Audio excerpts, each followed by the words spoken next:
This is our lecture number 13 of our course Object-Oriented Programming for BSSC Second.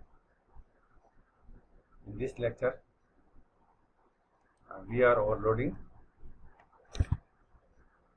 The topic of this lecture are overloading relational operator, less than operator for comparing to object of distance class.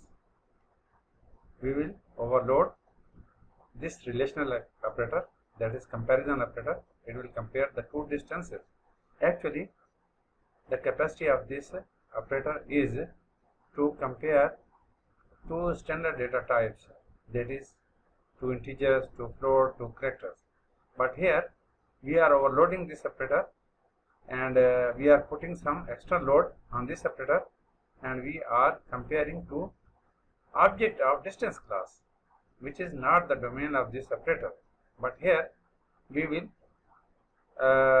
compare two object of distance class with this operator, and similarly we will also compare two string, although strings are compared with a string function strcmp, string comparison. This is a function for comparing two string, but here we will compare two string with this operator, because the capacity of this operator is not to compare two string, but we will overload it and then compare two string, then it will work accordingly by comparing two string. Firstly, overloading comparison operator, comparing distances, though two distances. We are comparing two distances of distance class. In our first example, we will overload, because here we are discussing two examples. One is the distance comparing to object of distance class, and second, in our second example, we are comparing two strings with equal operators. Here, in our first example, we will overload the less than operator in the distance class, so that we can compare two distance, that is d1 less than d2. It is not possible without overloading this comparison operator, because these d1 and d2, these are two operands, and these two operands are objects, and object cannot compare with this operator. But when we will overload this operator, then it will work accordingly. What are the comparison operators? Relational oblique comparison operator. This operator is called less than operator. Today we are overloading this operator for comparing two distances. This is greater than operator. This is less than or equal to operator. This one is greater than or equal to operator. This is equal to operator. We will overload this operator too. And this is not equal to operator. All these are relational operator, and they can be overloaded. By using the object-oriented programming techniques. Today we will overload the first one, less than operator, and the fifth one, that is equal operator. Overloading less than operator for comparing two object of distance class. This is our first example in which we will compare less than operator. Distance class coding. We will write the coding of distance class. These are two conventional files, header files, which we include in our each and every program. So hash include iostream, hash include conio.h, and class name is distance. Here in private section of distance class, we have two attributes, feet and inches. We have discussed in detail in our previous lectures. Feet, each distance can be measured in feet, and also the smaller less than feet portion of the distance will be measured in inches. So these two attributes can measure height, width or length, whichever the distance we have. These are two constructors. This is getDist and this is showDist, and this is less than operator or function. We have 5 functions, 2 operators we have two constructors, because this is function whose name is same as the name of class, so it is constructor. This one is also constructor. This is no argument constructor. If an object have no value during its declaration, then this constructor will activate, and this will assign the value of or the memory of that object with 0 0, while this is two argument constructor with two argument, feet and inches value. It will receive feet and inches value from the object which we are going to declare in our main program, and then this ft and in value which the main program object will supply or pass to these two parameters, they will assign these values to class attributes, and these class attributes will work for that specific object at that specific time. This is getDist function. Whenever an object have no value, then that object can call this function, and this function will get the value of its feet and inches memory from the user. The getDist function will get the distance, get the feet and inches from the user, and store feet and inches in the memory of that specific object. Will call this getDist function.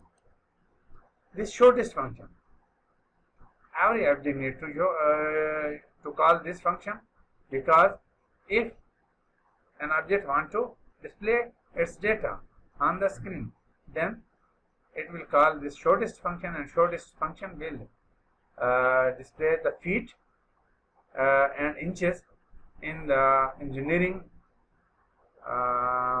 format or syntax. How the engineers display the feet and inches in that format, this function, showDist function, will display the distance of that specific object. This is less than function, and it will receive the value of an object, and this is the operator keyword. When we will use a symbol as a function name, then we must use the keyword operator, that this function name will work as an operator. Here, this is the coding of that less than function. We will understand this coding during its execution, because in our next few slides we will execute this function, and then we will understand the coding of this function. D2, this is the D2 object which will receive the value from the main program and store in its memory. Here bf1 and bf2, these are two float variables. These are two local variables, and they will also work for this function. So this is the memory of this is the memory which this function will utilize during its manipulation. This pointer, each and every class of object-oriented programming have an implicit pointer, which is this pointer, and this pointer stores the address of calling object. So the purpose of this pointer is to store the address of that object who will call the member function of a class.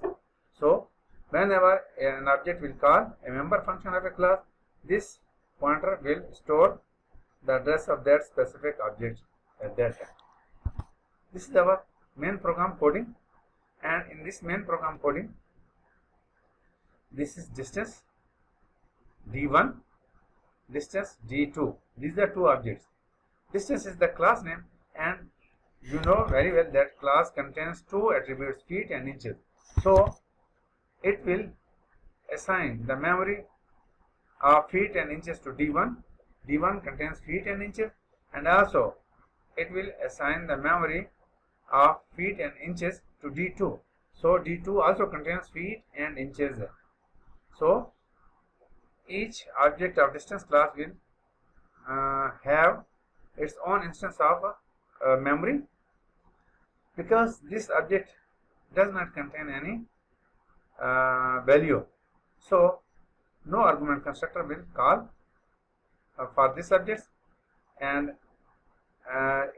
that constructor will assign the 0 values in the memory of this D1 object. So D1 object contains 0 and 0.04 inches because no argument constructor assigns these values to this object. But this D2 object, we have already discussed D2 object. In the memory of D2 object, there are 11 and 6.25 for inches, 11 for feet and 6.25 for inches. Actually, this this specific constructor activates at that specific time, and ft, the value 11 is passed to ft and 6.25 is passed to in. Ft assign its value 11 to feet, and inch in assign its value 6.25 to inches. That is why D2 the memory of D2 contains 11 and 6.25. As you know, D1 contains 0, 0. So D1 needs to call a member function of the class so that it can store some values in its memory. So D1 gets get distance function, and get distance function get the value of feet and inches from the user for D1 attributes and store in its memory.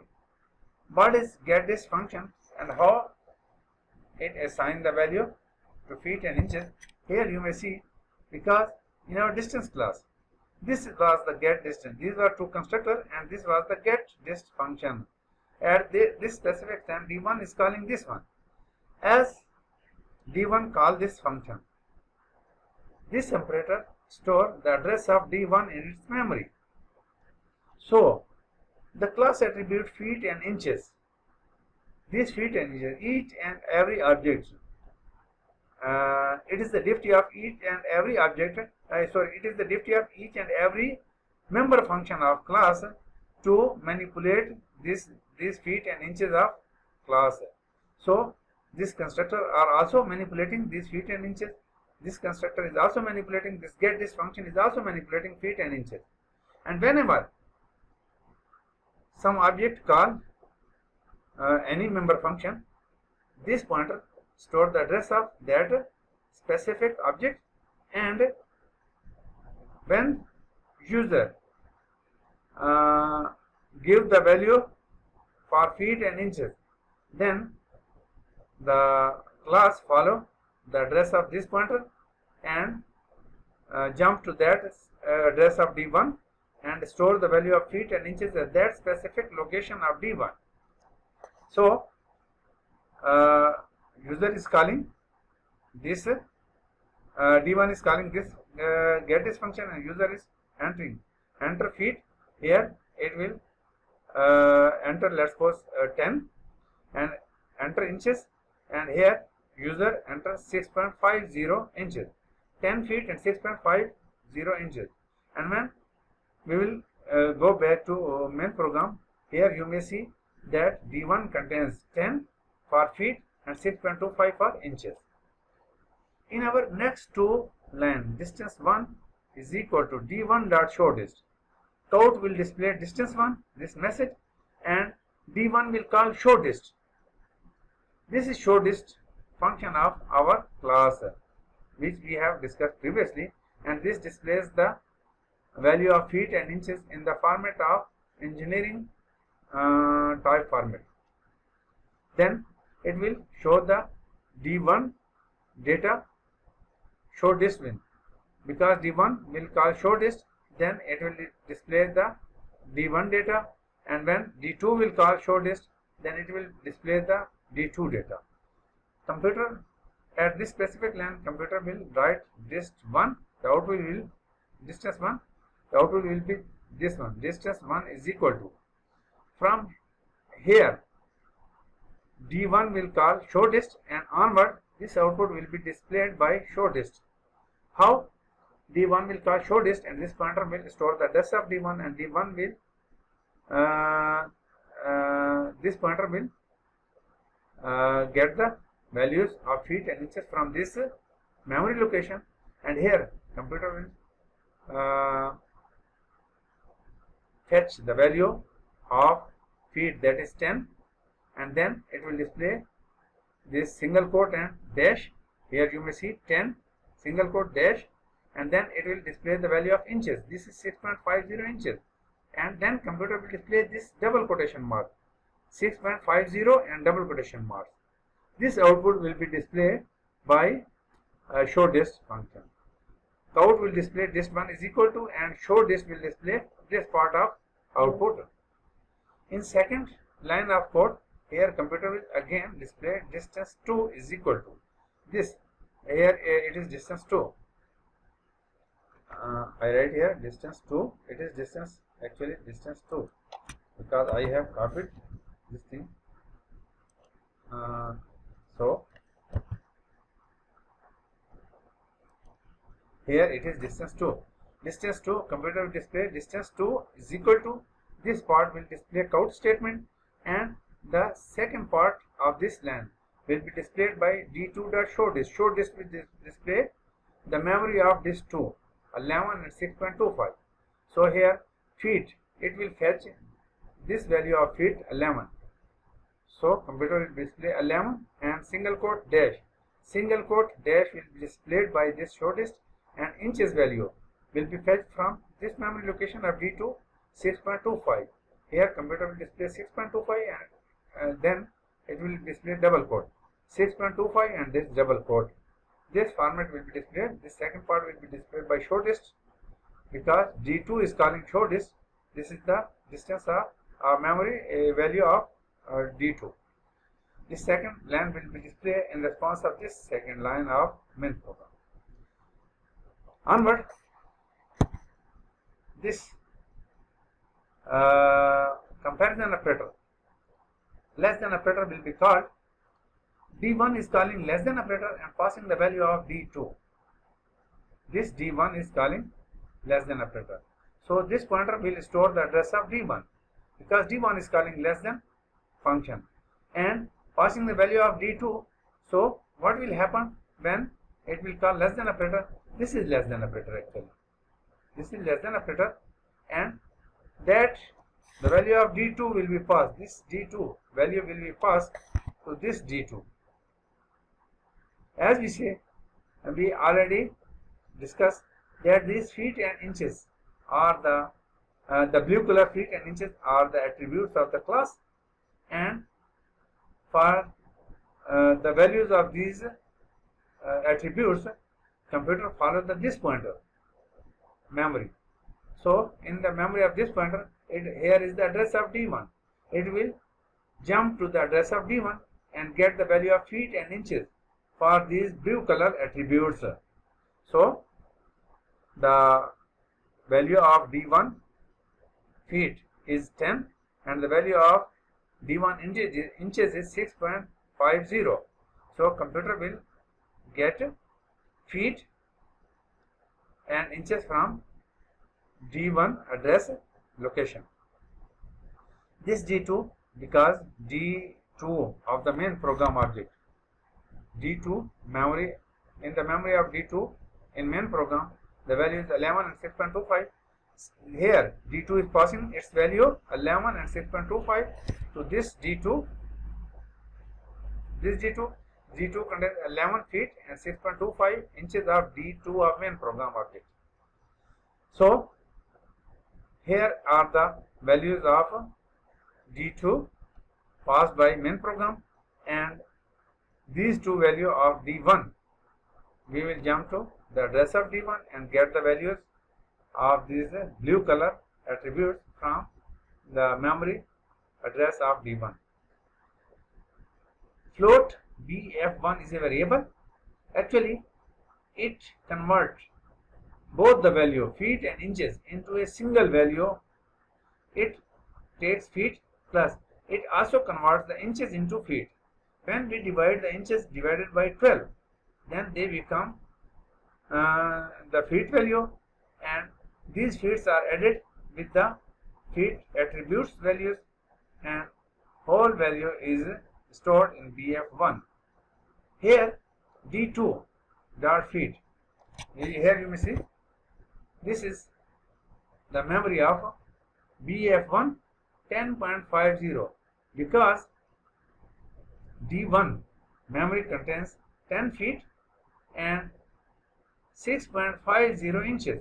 6.50 inches become if there are 6 inches, 6 divided by 12 become 0.5 feet, but there are 6.50 inches. When we will divide 6.50 divided by 12, it will become more than 0.5. So these inches made the feet 0.54. 0.54 feet are here. 0.54 feet plus 11 feet, 10 feet becomes 10.54 feet. BF1 contains the feet conversion value of feet and inches into the feet of D1 memory location, while BF2 this contains the conversion value of D2 dot feet. What are the D2 dot feet? D2 dot feet are 11. So here are 11, while there will be less than 1 feet value because 6.25 inches divided by 12, they will be converted into feet and the feet will become 5.25 feet. 0.25 feet. 0.25 feet plus 11 feet, they will become 0.52 feet and 11 feet become the sum of these two value become 11.52 feet. BF store 11.52. This is the feet of D2. These two values now have been converted into a single value 11.52 in the form of feet.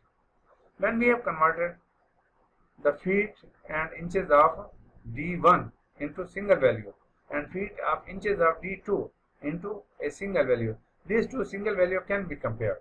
Here BF1 10.54 less than BF2.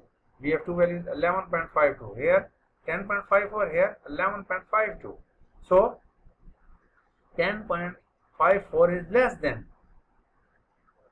11.52. So computer will jump to this. If the statement is true, then it will jump here and value of 1 will be returned. You may see that computer will jump at red value, and this red value will be returned by this return statement, and this one will be returned to main program because after execution of this less than function, computer will return one value. One is integer value and this return type is integer. So in the main program we will see the value of 1 at this location. Here previously computer the statement was D1 less than D2. This statement was there. This if D1 less than D2, when the computer will return the value, then this D1 less than D2 will be replaced with that specific value, that is 1. And if there is 1 in the if condition, then the if block will be executed. That is, if 1 means true, if the condition is true, then this block will be executed. If the class will return the value 0, then 0 is considered as false, and if there is a false condition value, then computer will execute the else statement. In this case, here is 1, that is true. If true, then this statement of this count statement will be executed D1 less than D2, and our output will look like this. Output is equal to distance 1 is less than distance 2. That's it. This count statement will be executed and output will be displayed like this. This was in this example we have compared two distances with the by overloading the less than operator. Now in our next few slides we will overload equal operator for comparing two strings. How it will work? Here we see comparing two strings by overloading equal operator. Here is another example of overloading an operator. This time the equal operator. We will use it to compare two of our homemade string objects, because this is our own string class and the object of this class are called homemade, mean user defined class objects, returning true if they are the same. If the two objects are same, then equal operator of that class will return the true value, and if the two objects are not same, then this equal operator of the string class will return false value, false if they are different. So this is our string class in which we are overloading equal operator, and here you may see equal operator. This string class contains three header files. iostream.h, conview.h, and this string.h. This class actually is this header file, and we use this class for using some string function. Here you may see strcpy. This is string function. This is string function. This is also a string function, string comparison. This is this function belongs to this string.h header file. This strcpy function also belongs to this string.h header file. So we cannot use this strcpy and strcmp function without including this header file in our program. So we have included this file, and now this program will allow us to use these functions. This is our string user defined string class. In the private section we have a character array str of 40 memory locations. This is str from 0 to 39. These are the 40 memory locations which are the memory of string class, and this memory will be assigned each and every object of string class. If we will declare string class object in our main program, then computer will assign the memory, this memory, to each object of main program. And if we create an object here in an object, let's suppose local object in this class for any member function, just like this string s. S is an object of string class, so this class will assign this 40 memory location of character array to this s object also.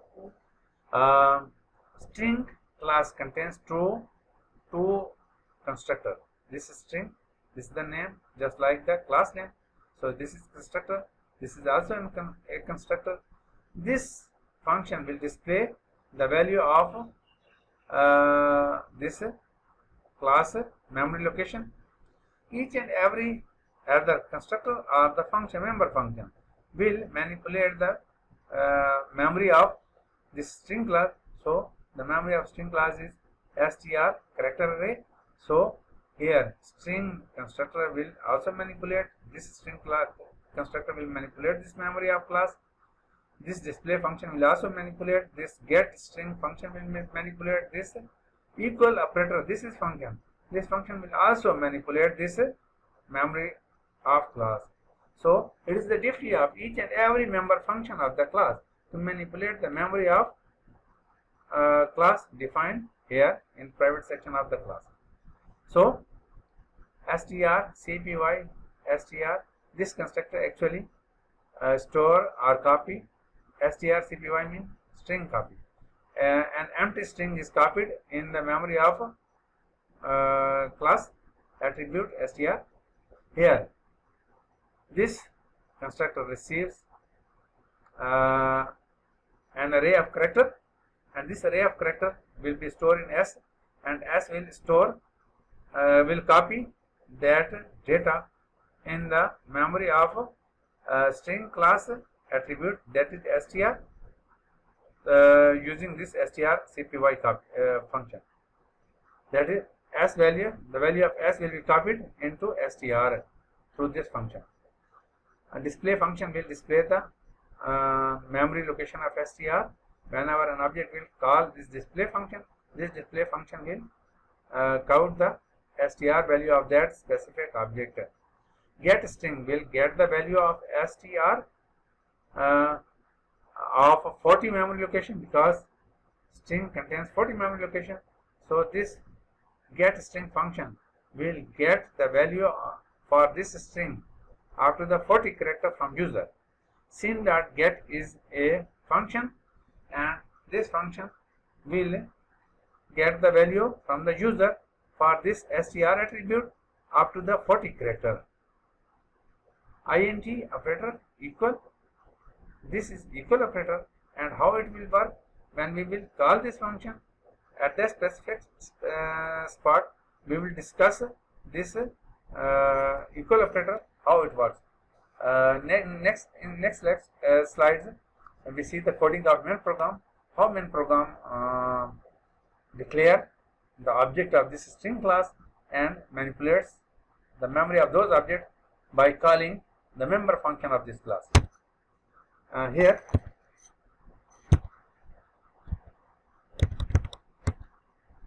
this is our main program code.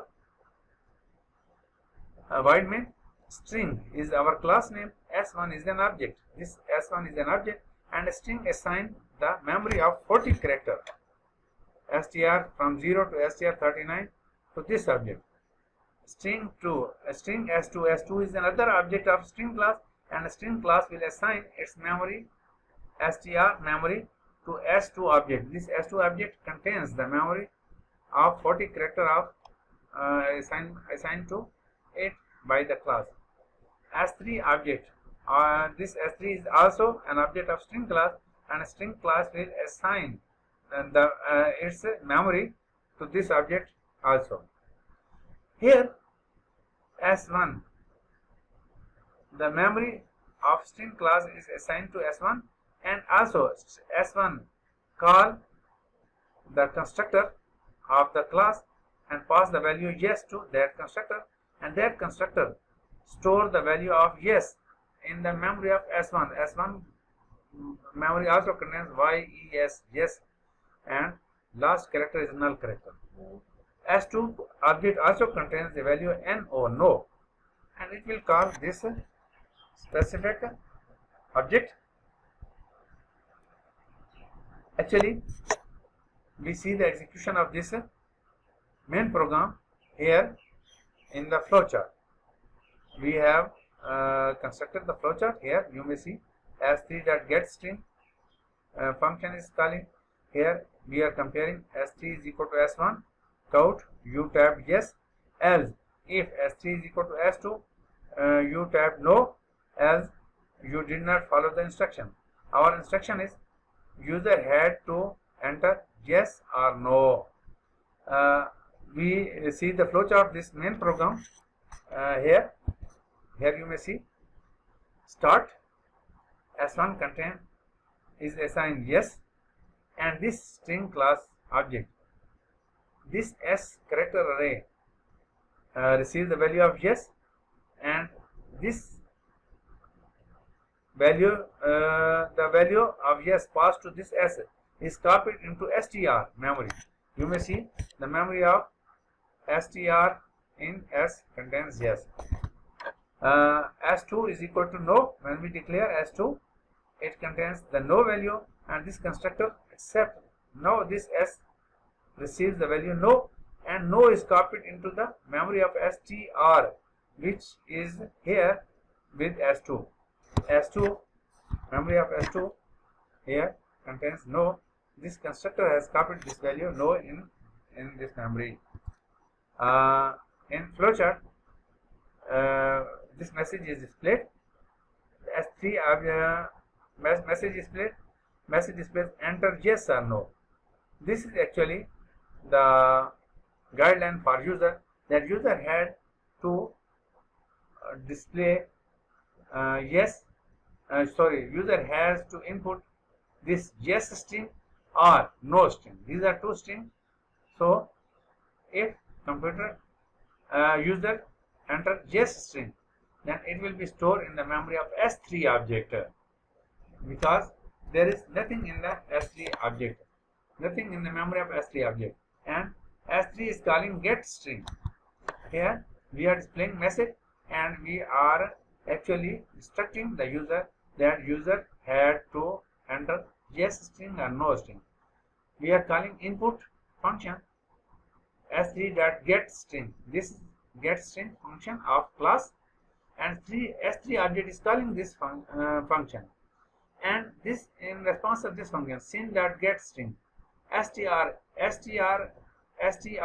memory location of S3 object, we will store the value which the user will input in response of this function. We see in response of this function what the user sent. Actually, the user display three kinds of values one by one. In the first execution, let's suppose it enter the yes value. Then what will happen? And if the user enter the no value, then what will happen? And if user input other than yes or no something else, then what will happen? We will see execution. This execution here, S3 is calling equal operator, and in response of this statement, computer will jump to this class function and it will call this equal operator. And if it becomes true, then computer will display the message you typed yes.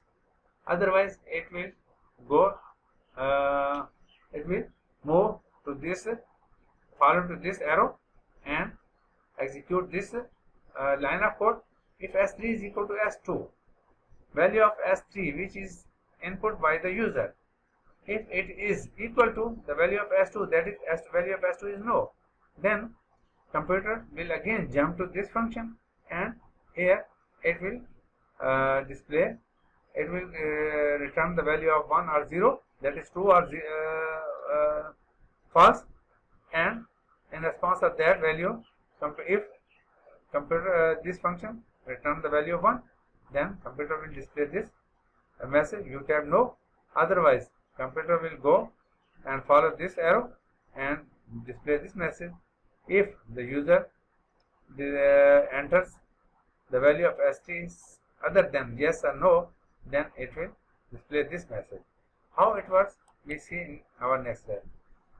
Actually, firstly we see strcmp function which we are using here in our class function equal. This equal operator is the function of class, and this is using strcmp function. How strcmp function works? You may see here strcmp function str comma s dot str. These are two strings passed to this function. Actually, strcmp function performs subtraction on two strings. It performs subtraction on these two strings str minus s dot str, and what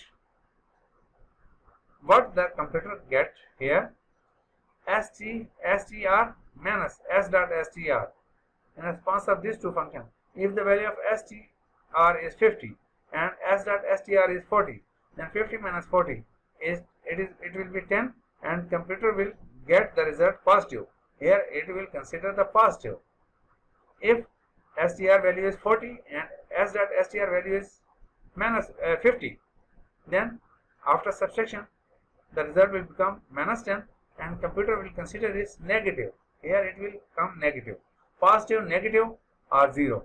If the str value is 40 and s dot str value is 40, then 40 minus 40 equal to 0, and computer will get the 0 result. Here it will understand, it will receive the 0, positive, negative or 0. Positive means greater than 0, negative means less than 0, and if both the values str value and s dot str value str value and s.str value as 40 40. Then here it will become 0. 0 means equal to 0.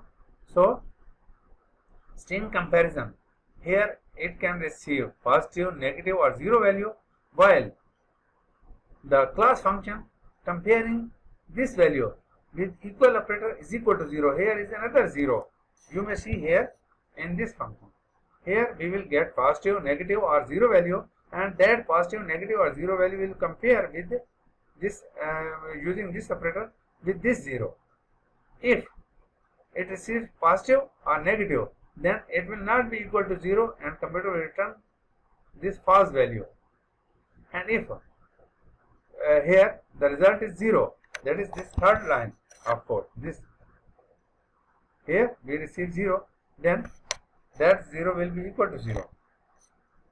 Here computer receives the value 0, then this 0 will be equal to 0. The condition becomes 0, true, and in response of true, computer will return this 1 value. So what will happen here? You may see here. Let's suppose in response of this input statement, s3.getString, user input, s3 call this getString function, and user input str, value of str as yes, and in the memory of s3 object here we store the value yes, because user input the value yes. Now s3 contains yes, and what is the value of s1? The value of s1 is also yes. So s3 is yes, s1 is yes, yes equal to yes. So when computer will call this function, it will get here the value 0. 0 will be equal to 0. The condition will be true, and this true condition will jump to this 1, and 1 will be returned back. So computer here this function will return 1 when we will receive 1 here. If 1, it means true, then the computer will display this message you tabbed yes, and we will receive the output you tabbed yes. This output will be displayed. And if s3 is not contain this yes, it contains some other values like good or by or some other value, then it will not equal to the value of s1, that is yes. So it will go to this line, and here what computer will see? Here computer will compare this statement, and at this statement, if user input the value of s3 as no, then no value will not be equal to s1. s1 is yes, here it is yes, here it is no. So when computer will compare yes and no, then it will be not equal to 0, and here we will get positive or negative value. Positive and negative value is not equal to 0, so computer jump to this false statement, and false 0 will be returned. Computer will receive here 0. If 0 if no, no, so computer will receive 0, and 0 in response of that 0, computer will not execute this statement, but it will follow this arrow and execute this statement. Here s3 will be compared with s2. Value of s3 is no, and value of s2 is also no. No will be compared with no, so this statement will again return the 1 value, because no is equal to no. When no is subtracted with the value of no, here we will receive 0. 0 will be equal to 0. So the condition is true. Computer will return the 1 value. We will receive 1. If 1 means true, computer will follow this arrow and will display you tabbed no. We will receive this output you tabbed no. And if in response of this get statement, user input the value of s3 other than yes or no, that is the user input the value of OK in response of this statement, then this OK value will not be equal to yes, so computer will follow this arrow, will not go to this print statement and follow this arrow, and it will display the value of OK with S2. The value of S2 is no. OK is not equal to O. No. So it will not execute this print statement, but it will go follow jump to else block and will execute this print statement, and this print statement will display the message you did not follow the instruction, because we have instructed the user that user had to enter yes or no, but here user instead of yes or no, it entered the value OK in the memory of S3. The memory of S3 contains OK. OK is not equal to yes, OK is not equal to no, so it will display this message you did not follow the instruction, and we will see the message you did not follow the instruction in response of this statement, and then computer will stop. This was the end of our lecture number 13. Thanks. Allah Hafiz.